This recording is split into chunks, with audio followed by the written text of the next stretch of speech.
ओम नमः सिद्धेभ्यः। ओम नमः सिद्धेभ्यः। ओम नमः सिद्धेभ्यः।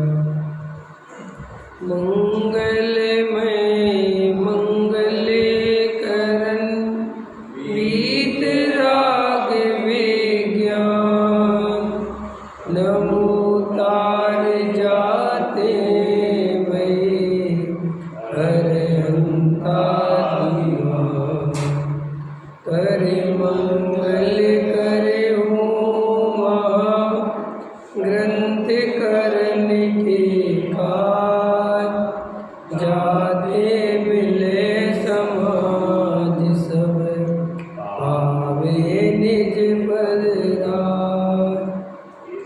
इस भवतरु का मूल जानू मिथ्या भाव ताको कर निर्मूल करिए मोक्ष उपाय।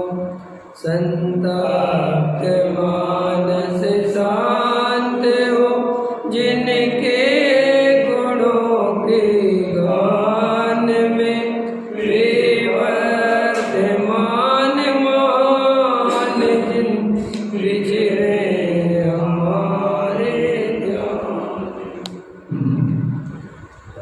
मोक्ष मार्ग प्रकाशक सातवां दीवार ओव्याभासी मिथ्या दृष्टि पृष्ठ क्रमांक 255।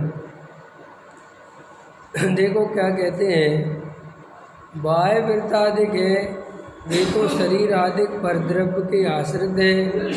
परद्रव्य का आप करता है नहीं, इसलिए उनमें कर्तृत्व बुद्धि भी नहीं करना और महामत भी नहीं करना तथा वृत्तादिक में ग्रहण त्याग रूप अपना शुभोपयोग हो वह अपने आश्रित है, उसका आप करता है, इसलिए उसमें कर्तृत्व बुद्धि भी मानना और ममत भी करना, परंतु इस शुभोपयोग का बंध का ही कारण जानना, मोक्ष का कारण नहीं जानना, क्योंकि बंध और मोक्ष के प्रतिपक्षी बना है।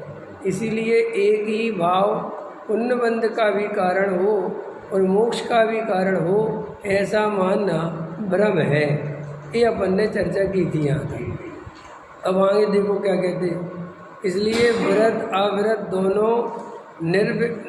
दोनों विकल्प रहित जहाँ पर द्रव्य के ग्रहण त्याग रूप कुछ प्रयोजन नहीं है, ऐसे उदासीन वीतराग शुद्धोपयोग वही मोक्ष मार्ग है। तथा निचली दशा में कितने ही जीवों के शुभोपयोग और शुद्धोपयोग का युक्तपना पाया जाता है, इसलिए उपचार से वृत्तादिक शुभोपयोग को मोक्ष मार्ग कहा है। वस्तु का विचार करने पर शुभोपयोग मोक्ष का घातक ही है, क्योंकि बंधक का कारण वही मोक्ष का घातक है, ऐसा श्रद्धान करना चाहिए। ठीक है ना। एक उदासीन वीतराग शुद्धोपयोग बस ये मोक्ष मार्ग है, इसके अलावा कोई जगत में दूसरा मोक्ष मार्ग है नहीं, कोई दूसरा मोक्ष मार्ग का कारण भी नहीं है। अपने अंदर केवल एक वीतराग भाव होना चाहिए, तभी अपन को मोक्ष की प्राप्ति हो सकती है। तो ये शुद्धोपयोग और ये वीतराग भाव कैसे प्राप्त होता है, तो सबसे पहली बात तो जो शरीर है, जो परद्रव्य है, उनसे सच्चा भेद ज्ञान आना चाहिए। ये शरीर आदि मैं नहीं हूँ, ये शरीर आदि मेरा स्वरूप नहीं है, ऐसा बारंबार विचार करने पर इस शरीर से एकत्व तोड़ना, इस शरीर में जो अपनापन है ना, इसको तोड़ो। इस शरीर मेरे सुख दुख का कारण नहीं है, मैं आज तक शरीर से सुखी नहीं हो सकता, क्योंकि मैं आत्मा हूँ। ये पुद्गल द्रव्य ये मुझे कैसे सुखी करेगा? ख्याल में है कि नहीं है? मैं कितना बढ़िया से बढ़िया भोजन करूँ, आत्मा थोड़ी सुखी हो सकता है।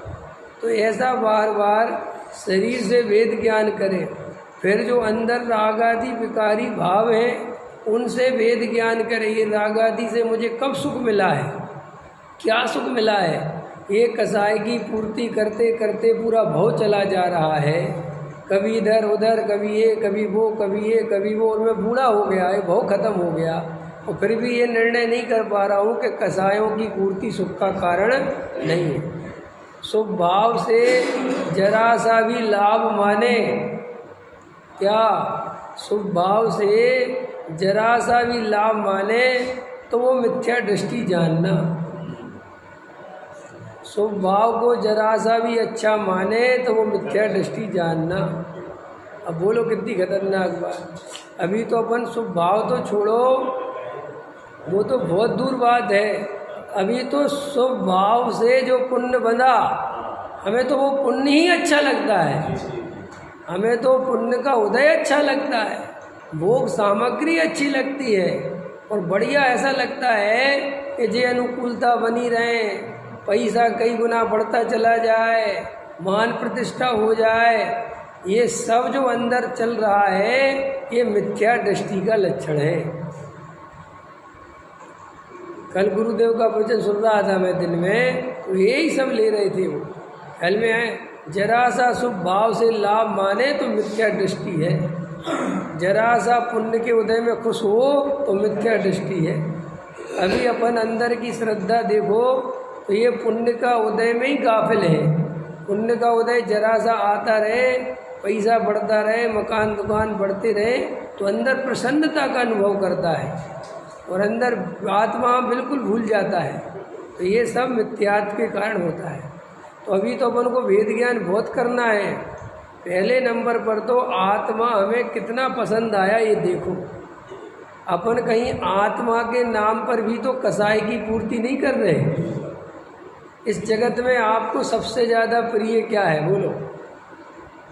हमें इस जगत में सबसे ज़्यादा प्रिय क्या चीज़ है बताओ?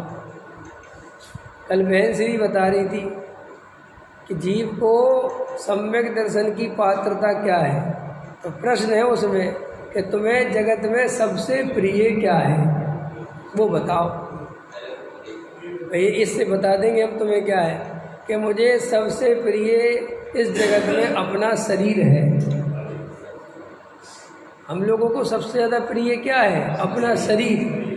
हम कहीं पर भी समझौता कर सकते हैं लेकिन शरीर से समझौता नहीं कर सकते। अगर शरीर में कुछ हो जाए तो फिर हमें चैन नहीं पड़ती। ख्याल में आया कि नहीं आया?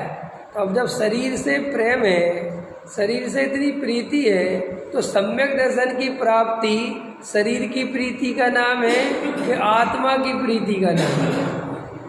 तो प्रीति कैसे है? शरीर से। तो सम्यक दर्शन पैदा होना चाहिए कि मिथ्या दर्शन होना चाहिए? मिथ्या दर्शन। तो मिथ्या दर्शन हो रहा है, ख्याल में है ना। फिर पुत्र आदि की चिंता, संयोगों की चिंता, फिर शरीर से आगे निकलता है तो उसके बाद बेटे की चिंता करता है, ख्याल में। उनको सुखी बनाना चाहे, जबकि मज़ेदार बात है खुद सुखी नहीं हुआ है नहीं समझ में? अरे जिस व्यापार से तुम खुद पैसे नहीं कमा पाए, अपने बेटे को उसी व्यापार में लगाओगे कि तू कर? क्या कहोगे? ये व्यापार बिल्कुल मत करना, मैं इसमें कुछ नहीं कमा पाया। तो श्री गुरु कहते हैं कि अपने बेटों को ये क्यों नहीं बताते कि बेटे मैंने तुम्हारे ही जैसे संसार में रचा पचा रहा, लेकिन संसार में बूढ़ा हो रहा हूँ, मुझे कोई सुख। अरे वर्तमान युग में कितनी कहानी मिलती है कि बाप दीक्षा लेके जा रहा है तो बेटे से कहता लो ये तुम्हें संपत्ति दे रहे हैं। तो बेटा कहता है क्यों दे रहे हो? ख्याल में है ना। और तुम छोड़ के क्यों जा रहे हो? कि बेटा इसमें कोई सुख नहीं है। तो जब नहीं है तो मुझे क्यों दे के जा रहे हो? ख्याल में है ना। जब तुम्हें ये बात समझ में आ गई कि इन विषय भोगों में, संयोगों में, संपत्ति में सुख नहीं है तो वो ही दे के जा रहे हो मुझे है मरने के लिए। अरे मैं तुमसे पहले दीक्षा लूँगा, क्योंकि तुम्हें तो कोई ये बताने वाला मिला कि नहीं मिला मुझे तो पता है, मुझे तो मिल गए ना तुम, मैं काहे को गलती करूँगा। तो लोक में श्री गुरु कहते अभी इसे कोई खबर नहीं है, ऐसे ही धन सामग्री संयोगों में रचा पचा पड़ा हुआ है और आनंदित रहता है और भूल जाता है कि सब छोड़ के पर्याय बदलनी है। और जरा अभी अपन को आर्त रोध ध्यान पता नहीं है। जो ये कर्म बांध रहे हो ना बैठे बैठे और रात रोज ध्यान करते हो, जब इनके उदय आते हैं तब पता चल, जैसे अभी पूरब के उदय आते हैं ना, जरा सा उदय आता है तो रोने बैठ जाते हो, और अभी जो वर्तमान में बांध रहे हो, अब इनका उदय आएगा तब क्या होगा। अभी पूरब का जरा सा कोई उदय आता है तो बस तिल मिला जाता है, रे रे।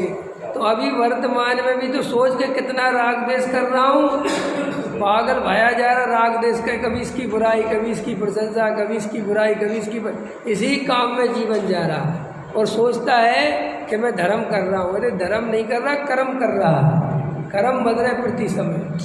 तो देखो क्या कहते हैं, ज्ञानी को तो एक शुद्धोपयोग ही चाहिए। ख्याल में है ना, ज्ञानी को क्या चाहिए? तो उदासीन है, उदासीन माने राग द्वेष से रहे, उदासीनता आ गई जगत से, जगत के प्रति कोई राग द्वेष नहीं रह गया।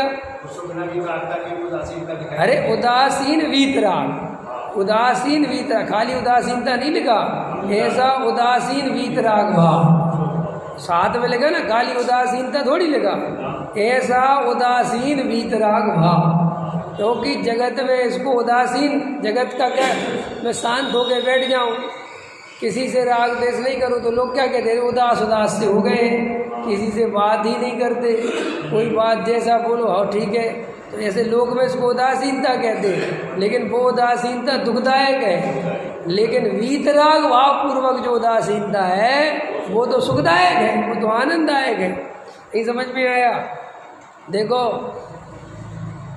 कल पंचाध्याय में पढ़ रहा था, वहाँ प्रश्न पूछा कि सम्यक दृष्टि जीव पंचेंद्रिय विषय भोगों का तो अभिलाषी नहीं है, संयोगों का अभिलाषी तो नहीं है, लेकिन मोक्ष का तो अभिलाषी है।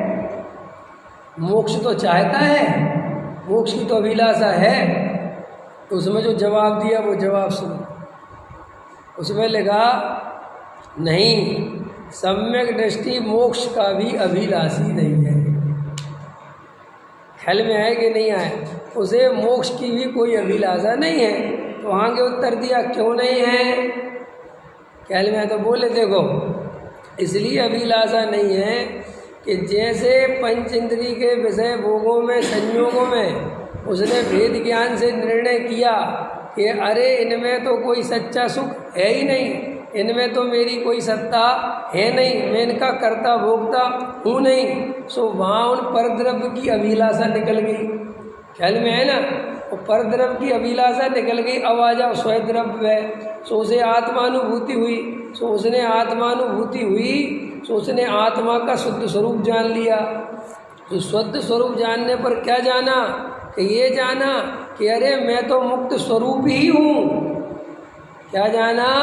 अरे मैं तो मुक्त स्वरूप ही हूँ, मेरे को तो कोई बंधन है ही नहीं। तो जिसने ऐसा जाना तो फिर वो मोक्ष की अभिलाषा क्यों करेगा? फिर आगे लिखा कि उसको राग देश तो है, तो वो कहता है कि फिर वो ऐसा विचार करता है कि ये जो वर्तमान पर्याय में राग द्वेष चल रहे हैं, ये जो अटकन चल रही है, ये तो मेरी पुरुषार्थहीनता से चल रही है। ख्याल में आए ना? इसलिए अभिलाषा क्या करना, मैं चाहूँ तो आज चला जाऊँ समझे ना? मतलब उसमें भी ये दिखाया कि ये जो संसार में राग द्वेष चल रहा है ये भी मैं ही चला रहा हूँ, मुझे मुक्ति मार्ग पता है, तो इसलिए मुझे कोई मोक्ष मार्ग की अभिलाषा नहीं है। ये तो जिस दिन मेरा पुरुषार्थ जगेगा उस दिन तो मुझे मोक्ष में जाना ही जाना है। तो जो होना है उसकी अभिलाषा क्या करना? नहीं समझ में? अभिलाषा तो किसकी करी जाती है? जिस भैया जिसको अपन को उम्मीद तो हो लेकिन अपने हाथ में ना हो, काश यार हम करोड़पति बन जाते। ये अभिलाषा क्यों है कि भाई बनने का कोई चांस नहीं है, कोई समझ नहीं है। लेकिन जिसके घर में करोड़ रुपए रखे हो वो अभिलाषा थोड़ी करेगा, वो तो कहेगा इसमें क्या है, मैं भी चाहूँ वो भी ले लूँ। तो ज्ञानी कहते हैं कि हम मुक्ति की अभिलाषा नहीं करते। कि क्यों नहीं कहते? वो तो हमारे घर की है, वो तो अभी हम ही ढील दे रहे हैं क्या गजब लिखा है, समझ में आया ना? हाँ, ऐसे क्या मिले, ऐसा पुरुषार्थ जगाते हैं। भैया अपनी आत्मा से प्रेम करो। बहन श्री बोलती है इस जगत में सच्चा आत्मार्थी वो है जिसे अपनी आत्मा से ज़्यादा कोई भी पदार्थ प्रिय नहीं है, जिसे केवल अपना आत्मा ही प्रिय है। और पर में प्रेम करने का भाव आए तो केवल देव शास्त्र गुरु से करें, ये आत्मार्थी का लक्षण है। पहले में आएगा नहीं, अरे रुपया पैसा मकान दुकान तो में धूल दिखना चाहिए, जड़ दिखना चाहिए। आप पूज्य गुरुदेव श्री की गर्जना सुनो, जब कोई रुपया पैसा मकान की बात करता है तो कहते धूल छे, उनके बोलने में कितना वजन है। ऐसा लगता था जब आप पूज्य गुरुदेव श्री को सुनो तो ऐसा लगता है कि जैसे ही रुपया पैसा मकान दुकान की बात आती थी तो बिल्कुल ऐसा उनके मुंह से धूल छे निकलता था कि प्रति समय उसे वो धूल ही देखते थे। नहीं समझ में आया? गुरुदेव से कहा, गुरुदेव किसी से पूछ रहे थे, क्यों नेमीचंद भाई तुम्हारे लड़का नहीं है? समझ में आया? लड़का नहीं होगा किसी के, तो पूछे नेमीचंद भाई तुम्हारे लड़का नहीं है? तो बोले नहीं है। तो दुखी हो? समझ में आया कि नहीं आया? तो बोले नहीं दुखी तो नहीं है, लेकिन मानते तो हैं। कह रहे मिथ्या दृष्टि हो, ऐसा बोलते थे। तो ऐसा मानते हो कि लड़का नहीं है तो दुखी हो? अरे तो मिथ्या दर्शन का लक्षण है। ख्याल में आया कि नहीं आया? मूर्ख है, खबर नहीं है। उसमें ऐसा बताते थे, ऐसा समझा रहे थे, अच्छा नहीं है। अरे उसको पालने पोसने में पाप का बंद कर दे। कौन सा उससे पुण्य बन रहा है, कौन सा उससे धर्म हो रहा है? आनंद से बैठे हो। समझ में आया? अरे कहाँ ये जगत कैसी मूर्खता करता है। मेरे 4 लड़के, मेरे 15 लड़के, मेरे 8 लड़के, मेरे 6 लड़के, कैसा पागल है भाई। समझ में आया?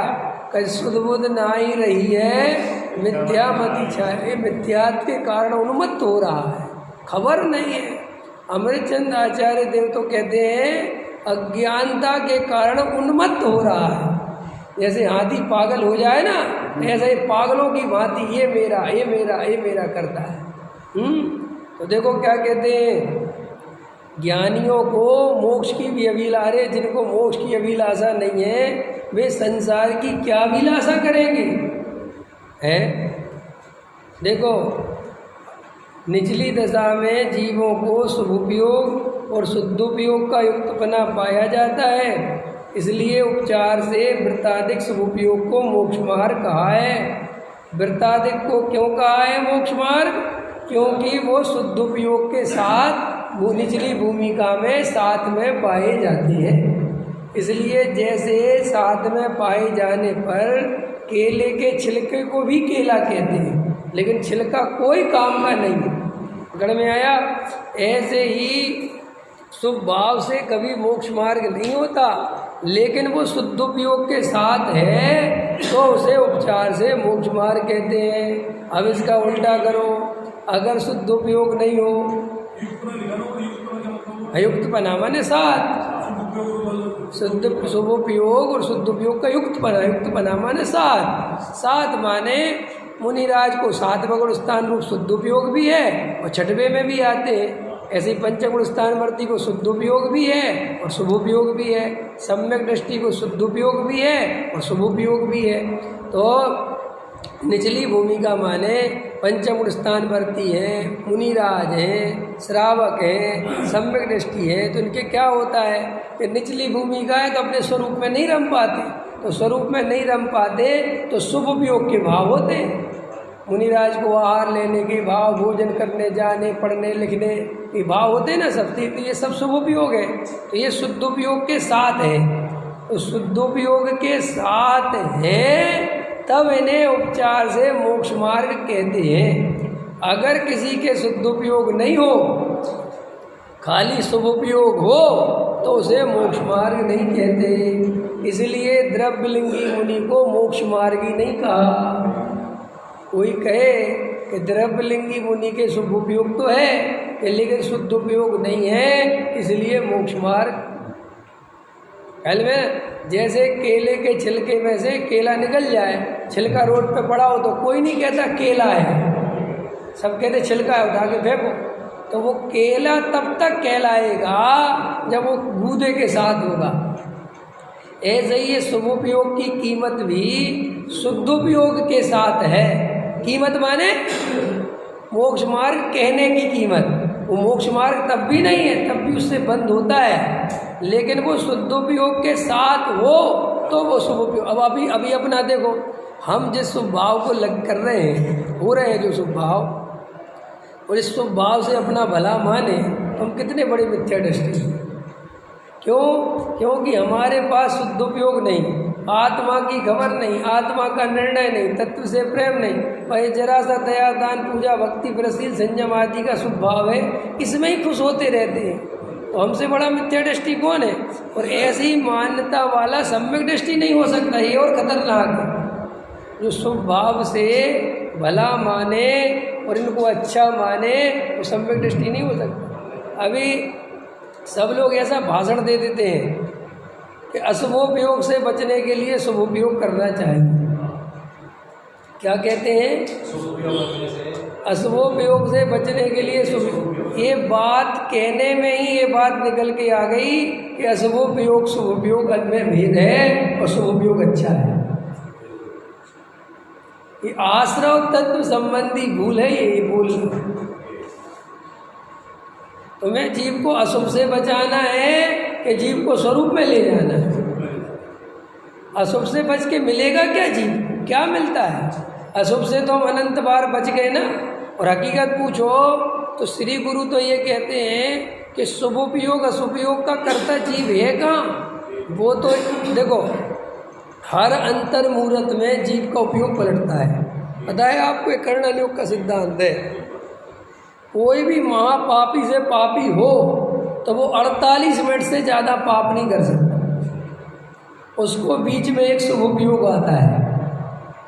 और कितने ही बड़ा सदाचारी हो, वो 48 मिनट से ज़्यादा शुभोपयोग नहीं रख सकता, फिर उसको अशुभोपयोग का भाव आता है। ये तो करना नहीं हो गए। लेकिन मज़ेदार बात यह है कि शुभ अशुभ का कर्ता जीव नहीं है। जीव इसका कर्ता अपने को मानता है, इसलिए तो सम्यक दर्शन नहीं होता। नहीं समझ में आया? देखो कोई ये कहे वज्रसेन जी कि मुमुक्षुओं के पास गुरुदेव के जो बताए हुए मार्ग में जो है, इन्हीं को सम्मिश्रण क्यों हो सकता है, अन्य को क्यों नहीं हो सकता? इसलिए नहीं हो सकता क्योंकि जो पूज्य गुरुदेव ने जो वस्तु का स्वरूप समझाया है वो एक्चुअल वस्तु का स्वरूप है। अगर जीव उस पर चले तो जीव सम्यक दर्शन की प्राप्ति कर सकता है। लेकिन जो अन्य लोग हैं वे वस्तु स्वरूप के विपरीत ही बोलते हैं। वहाँ सच्चा वस्तु का स्वरूप ही नहीं है। वहाँ शुभ भाव में धर्म बताते हैं, वहाँ शुभ भाव से भला बताते हैं, अशुभोपयोग से बचाना और शुभोपयोग में लगाना यही बताते हैं। तो वहाँ ऐसी मान्यता पूर्वक वे जीव जीते हैं तो उनको सम्मिश्रण की प्राप्ति होगी कैसे? नहीं समझ में आई बात?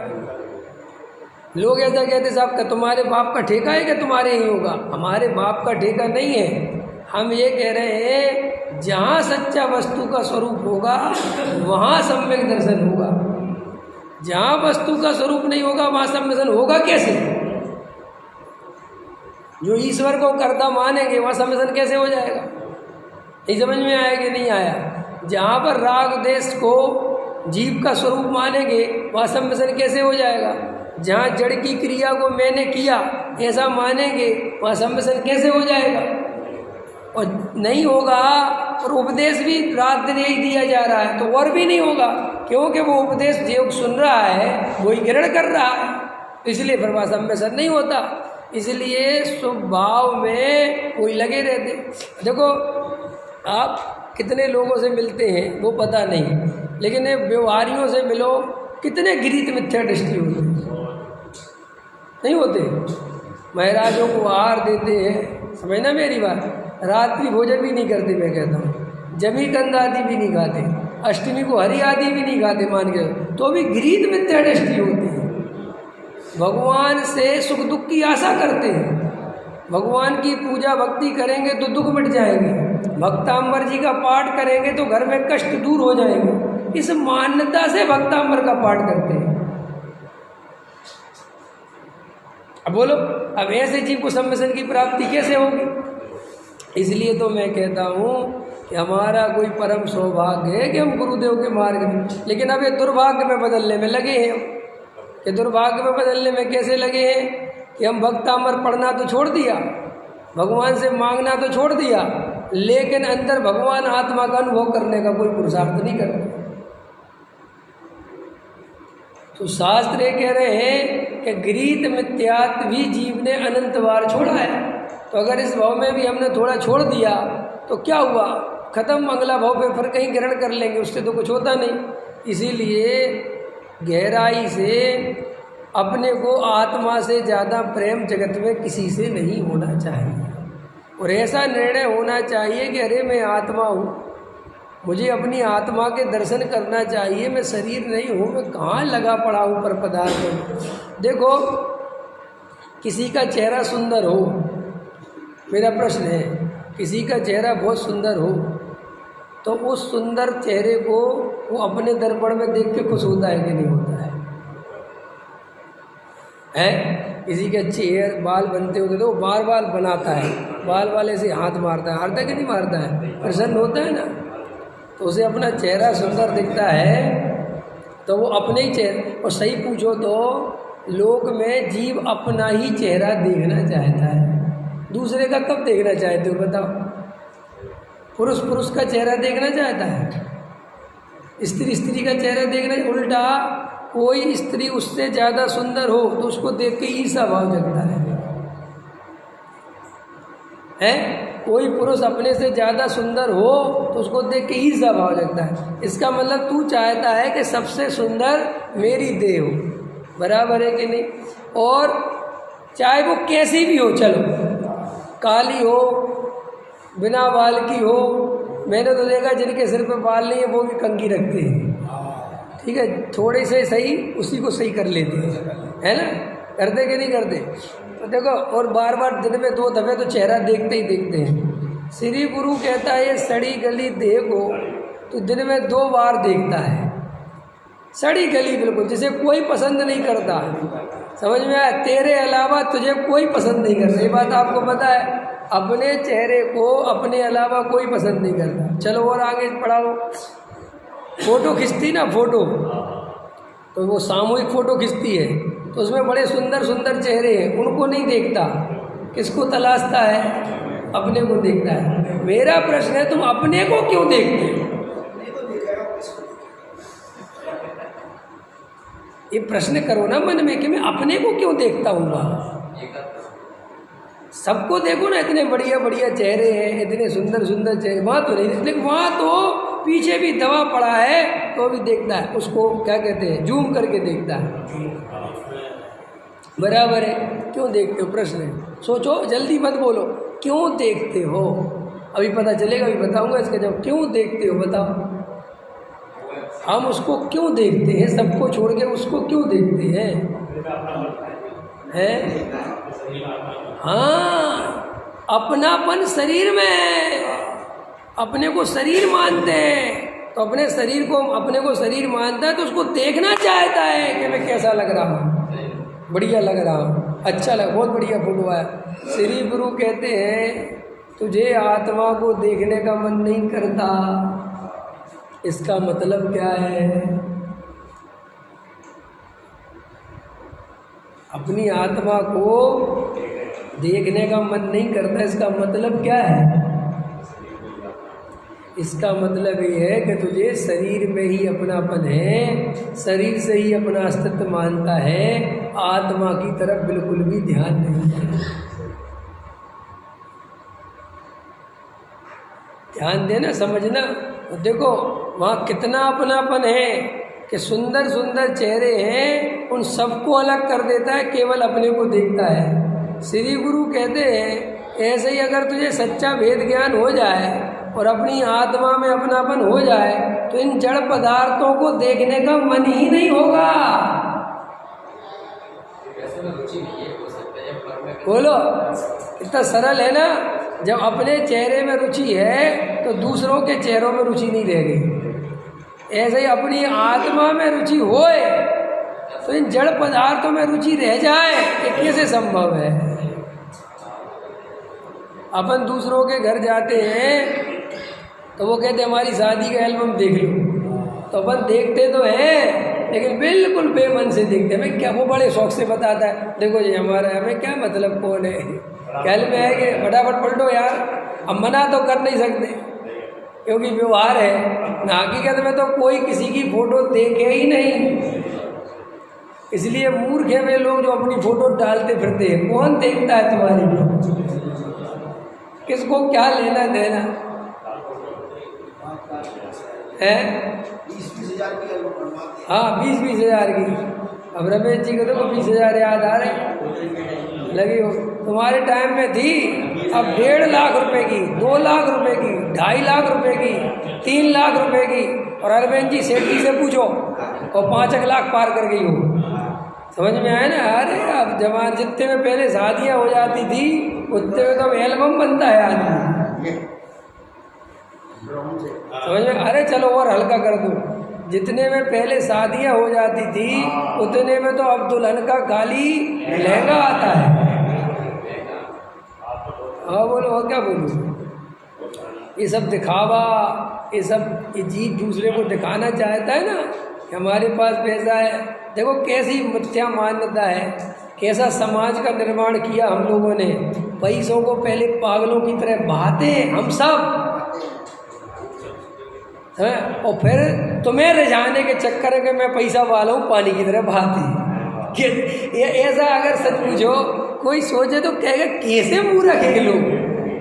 कोई वो एलियंस वगैरह है ना, एलियंस वगैरह अपने बारे में सोचते होंगे या देव वगैरह, तो कहते हैं कि मुझे पृथ्वी के मनुष्य कितने मूर्ख है भाई। ये पागलों की तरह पहले कमाते हैं, लड़ते हैं, झगड़ते हैं, हिस्सा बांट में लड़ते झगड़ते हैं, भाई भाई का खून करने को तैयार है, और एकदम लड़ाई झगड़ा कोई किसी से, और ऐसा 2-2 रुपए के लिए बचाते हैं। और यही मनुष्य जब इसके मान कसाय हावी होती है, जब दिखावे पे आता है तो ऐसी नोट की गड्डियाँ ले ले उड़ाता है, ऐसे उड़ाता है, ऐसे है ना मजेदार बात।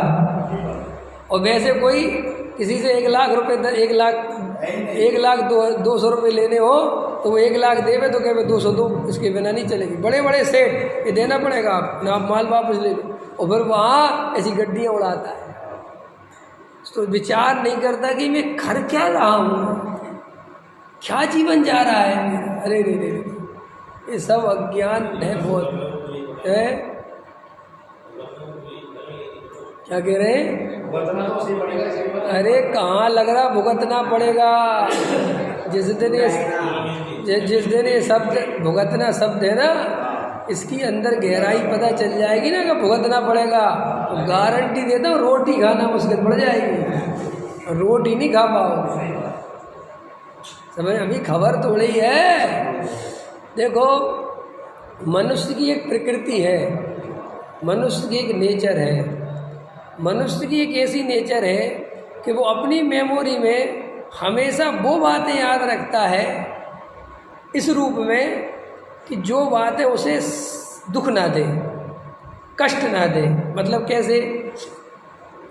वो अपने द्वारा किए गए अच्छे काम याद रखता है। क्या? अपने द्वारा किए गए अच्छे काम याद कर रखता है, और दूसरे के द्वारा किए गए बुरे काम याद रखता है। नहीं समझ में आया?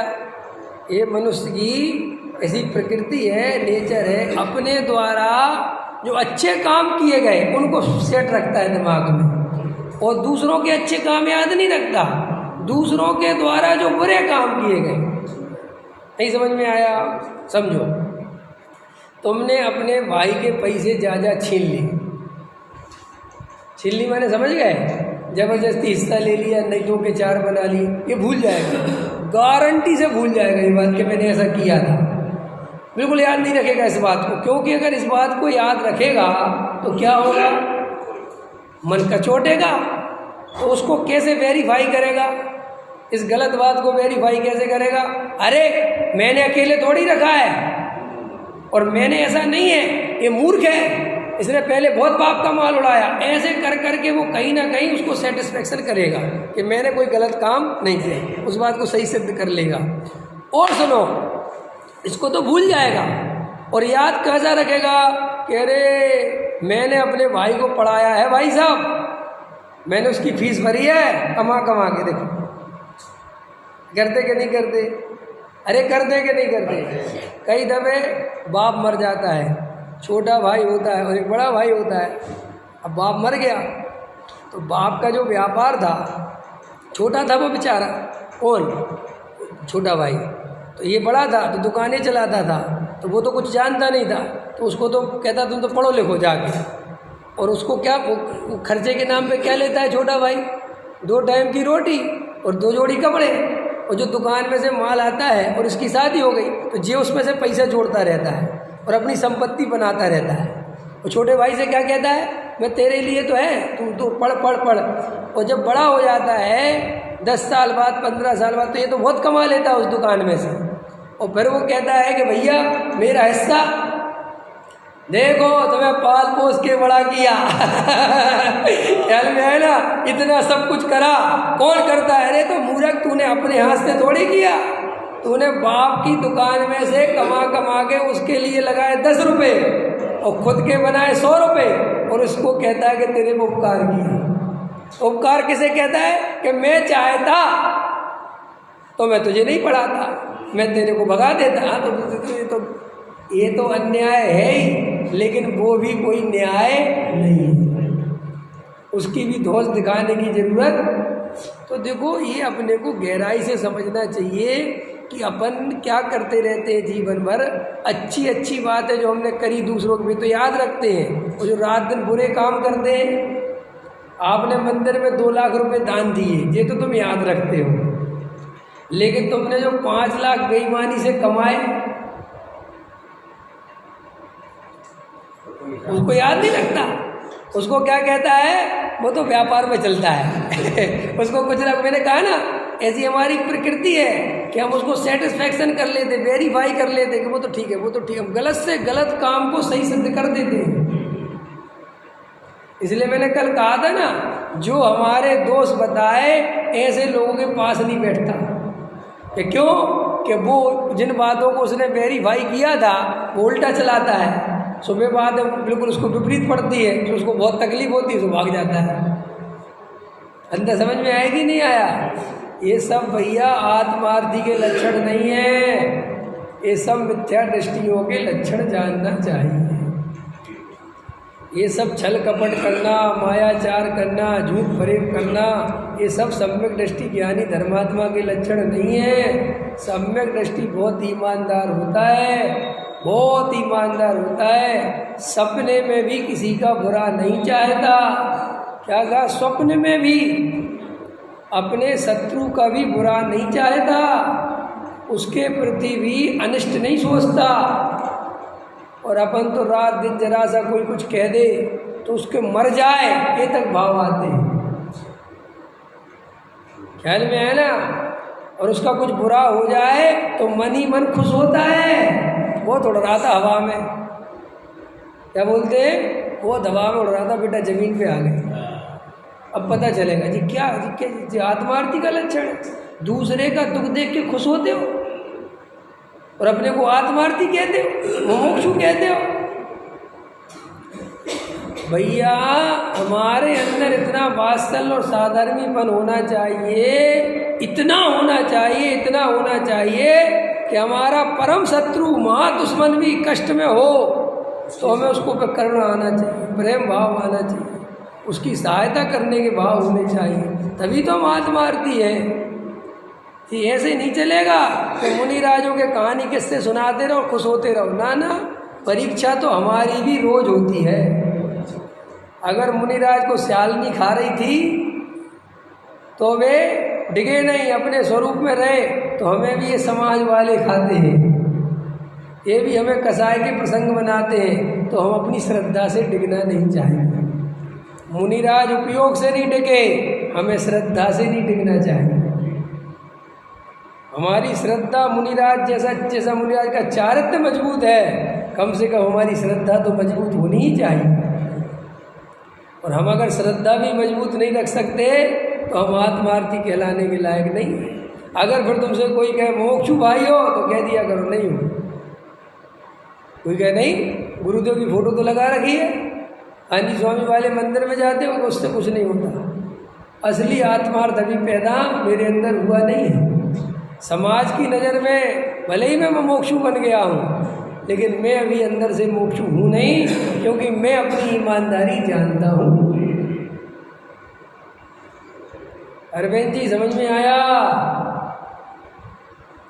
2-4 दिन सोनगढ़ में रह आओ तो कुछ पता पकड़ पड़ेगी। ख्याल में आया ना? हाँ, अरे यहाँ तो खुद भी मूर्ख बना है और दूसरों को भी मूर्ख बना रहा है। खबर नहीं अपने को भी स्वरूप की तरफ ध्यान नहीं। गुरुदेव कल ले रहे थे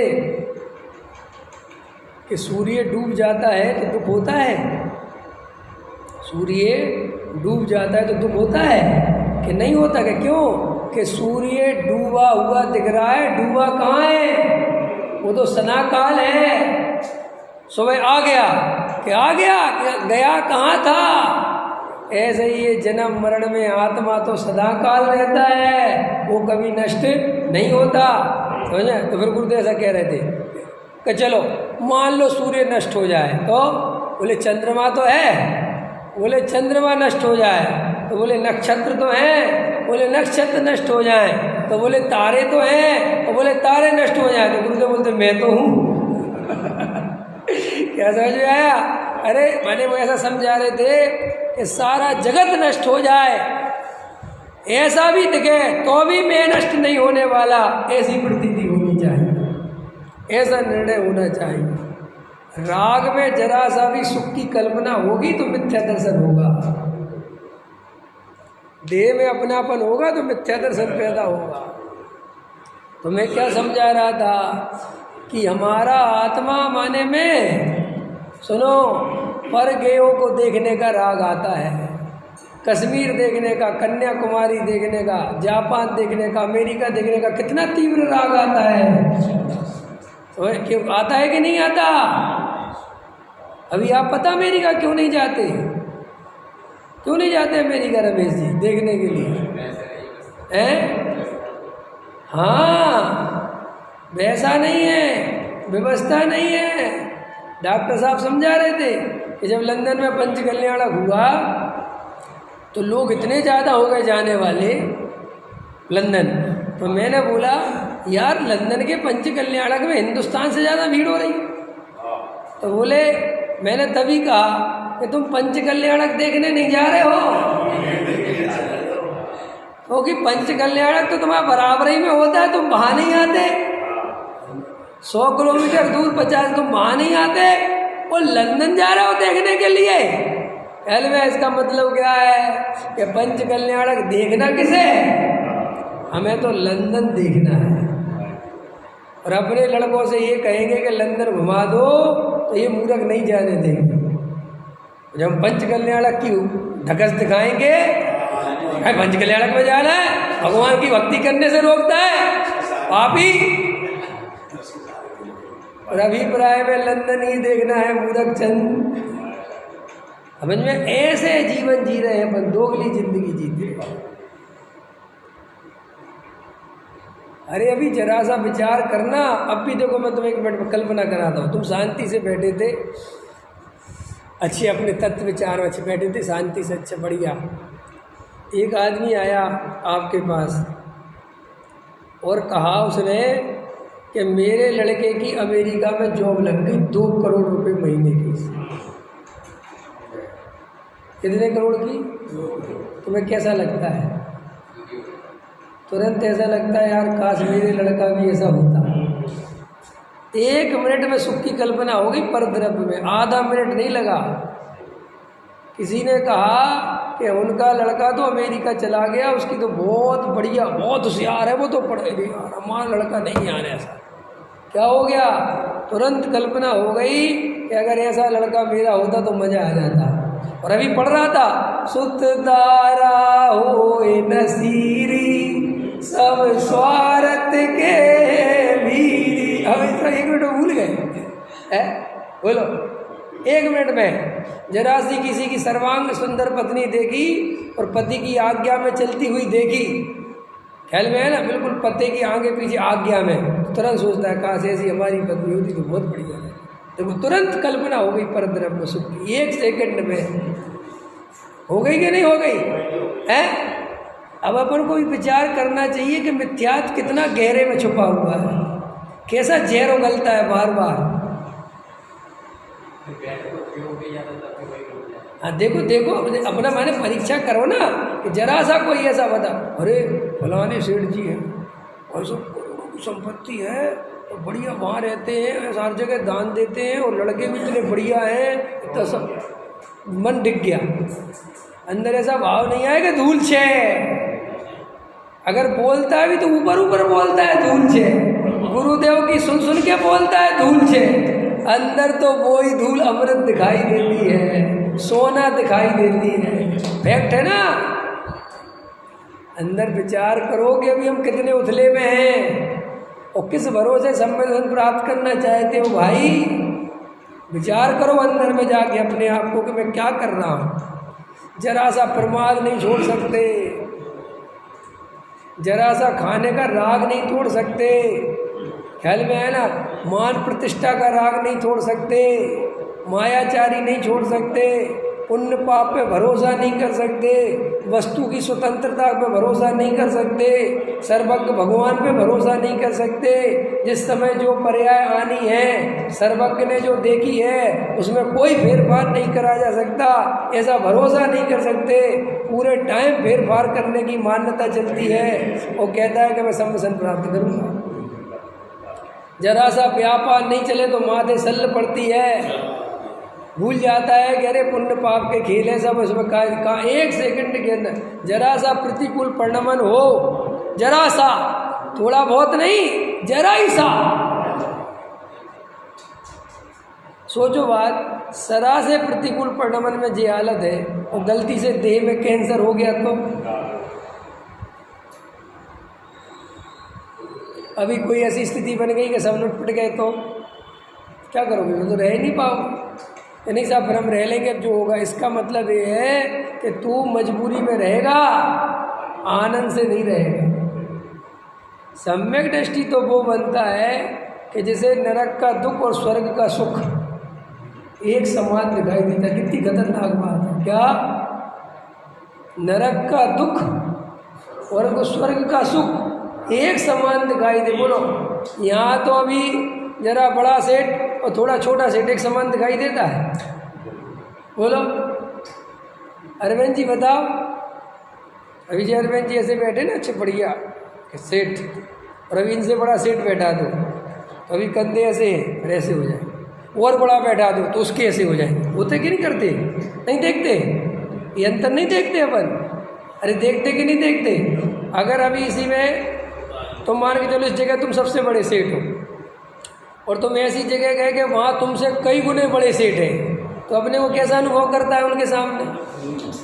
अरे बोलो कैसा अनुभव करते हो? दीन अनुभव करता है।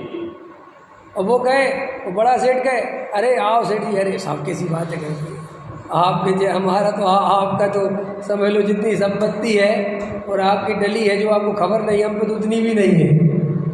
तो देखो वहाँ के दीन परिणति से अनुभव करता है। और जरा सा रिक्शे वाले के पास खड़ा हो जाए, कोई गरीब के पास खड़ा है क्या चाहिए तुझे, इधर आ, वहाँ ऐसा अहंकार से पीड़ित हो जाता है, वहाँ अपने को बड़ा अनुभव करता है। ऐसी मर्याय दृष्टि में मरता रहता है।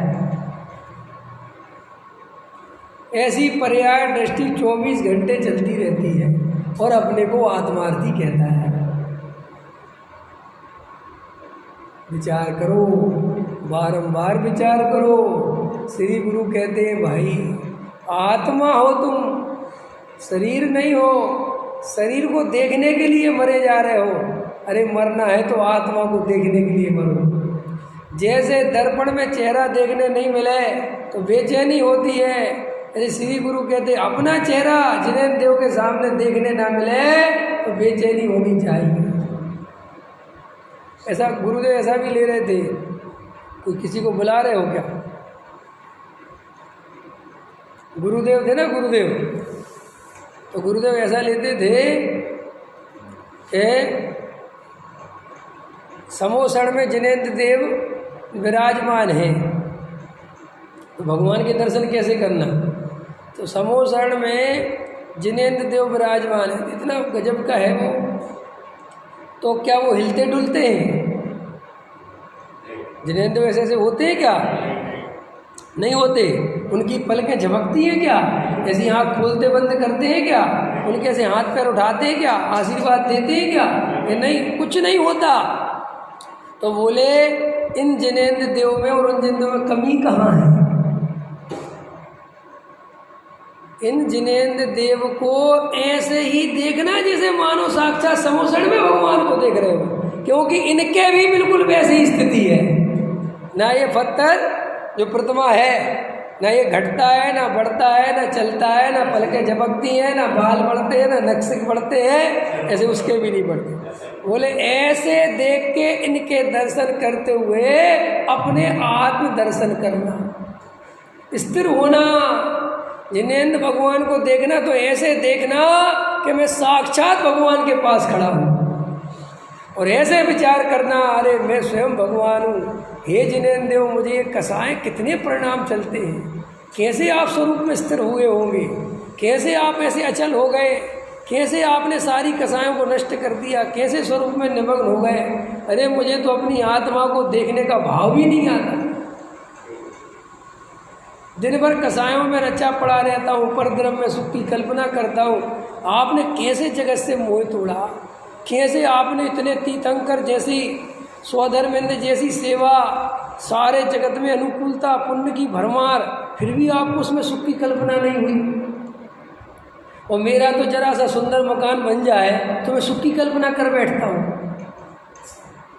मेरे जरा दो नौकर चौकर आगे हो जाएं तो मैं अपने आप में सुख की कल्पना कर बैठता हूँ। जरा सा ये शरीर स्वस्थ रहे और दो चार रोगी मिल जाएं तो उनको भाषण देना चालू कर दे, तुम लोग कुछ नहीं, स्वस्थ रहो जो कदर। और वो तीर्थंकर कभी बीमार पड़ते? आपको पता है तीर्थंकर का शरीर कैसा होता है? उनसे सुंदर जगत में कोई पदार्थ नहीं होता, इतने सुंदर होते। उनको कोई देखे तो देखता ही रह जाए, आंखें ना हटे, इतने सुंदर होते।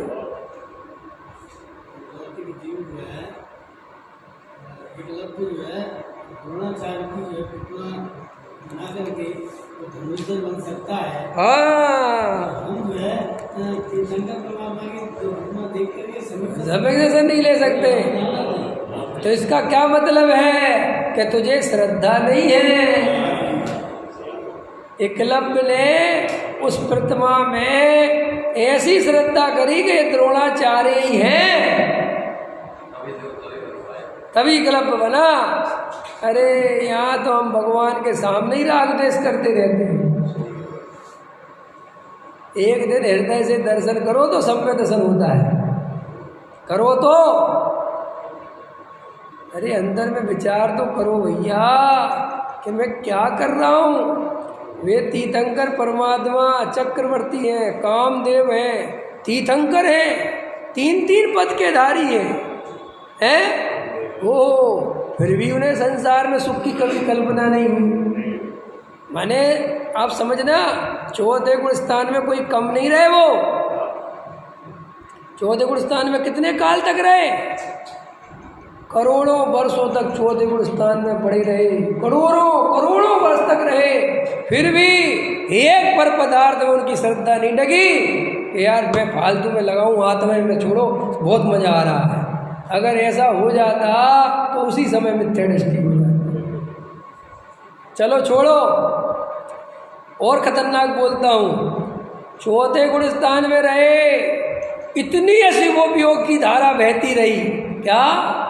इतनी अशुभोपयोग की धारा बहती रही, विषय भोगों के भाव चलते रहे, फिर भी अपने को विषय भोग वाला नहीं देखा, अपने को पर्याय दृष्टि से नहीं देखा, अपने को आत्मा देखा। दोनों तरफ से लगा रहा हूं मैं। एक तरफ ऐसा सब कुछ, उसमें भी एकत्व नहीं किया, और एक तरफ ऐसे अशुभ भाव सम्यक दृष्टि होने के बाद भी, तो भी उन परिणामों के कर्ता भोक्ता नहीं बने, उनसे अपना माप तोल नहीं किया, उसमें एकत्व नहीं किया, ममत्व नहीं किया, कर्तृत्व नहीं किया, इसीलिए तो सम्यक दृष्टि थे। और सुनो, शुभ भाव भी एक वन क्वालिटी का आता था, कोई छोटा मोटा शुभ भाव नहीं आता था, शुभ भाव भी एक नंबर का आता था, लेकिन उससे भला नहीं माना, उसमें धर्म की कल्पना नहीं करी। कैसा है सम्यक दर्शन, कैसे है सम्यक दृष्टि, विचार तो करो।